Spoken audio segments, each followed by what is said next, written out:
दोस्तों, आज हम आपको बॉलीवुड के उस नायक के बारे में बताने जा रहे हैं बॉलीवुड में जिसके नाम की कभी धूम थी।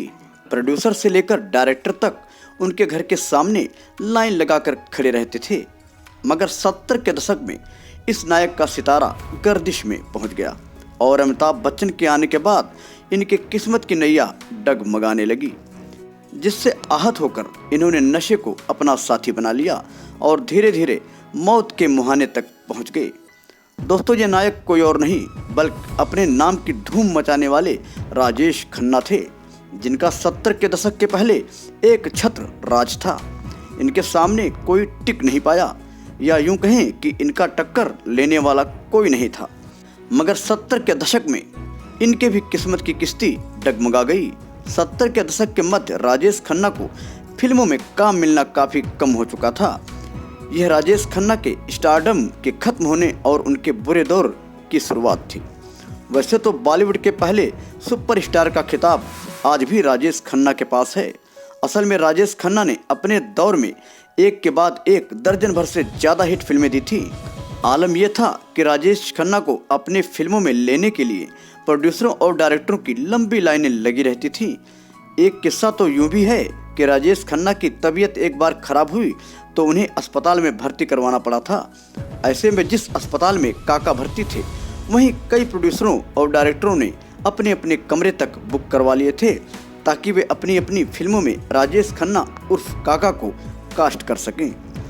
कहावत है कि जैसे सूरज उदय होने के बाद ढलता है, वैसे समय गिरने पर किस्मत का बुलंद सितारा भी एक न एक दिन गर्दिश में पहुंच जाता है। राजेश खन्ना के साथ भी 70 के दशक में ऐसा ही हुआ। यह दौर 70 का दशक ही था, जिसके आते ही अमिताभ बच्चन एक नए स्टार के तौर पर उभर कर सामने आए। राजेश खन्ना का दौर जहां रोमांटिक हीरो का था, वहीं Amitabh Bachchan angry young man के किरदार में लोगों की पसंद बन चुके थे। मीडिया रिपोर्ट्स की माने तो 70 के दशक के मध्य तक राजेश खन्ना को फिल्मों में काम मिलना काफ़ी कम हो चुका था। कुल मिलाकर यह राजेश खन्ना के स्टारडम के खत्म होने और उनके बुरे दौर की शुरुआत थी। कहते हैं राजेश खन्ना इसके लिए तैयार नहीं थे, और जब उनका यह बुरा दौर शुरू हुआ तब वे डिप्रेशन के चलते शराब और सिगरेट की गिरफ्त में चले गए। राजेश खन्ना की लाइफ में एक वक्त ऐसा भी आया था जब उन्होंने खुद को पूरे 14 महीने के लिए अपने को घर में कैद कर लिया था। इस दौरान राजेश खन्ना किसी से नहीं मिलते थे और इसका असर इनकी शादीशुदा लाइफ पर भी पड़ा था, जिसके चलते उनकी पत्नी डिम्पल कबाड़िया दोनों बेटियों के साथ उनका घर छोड़कर चली गई थी। बहरहाल खबरों की माने तो इस दौरान भी राजेश खन्ना अपने बच्चों की चिंता करते थे, और जब भी डिम्पल उनसे मिलती थी तब वे उनसे यह जरूर पूछते थे कि बच्चे कैसे हैं।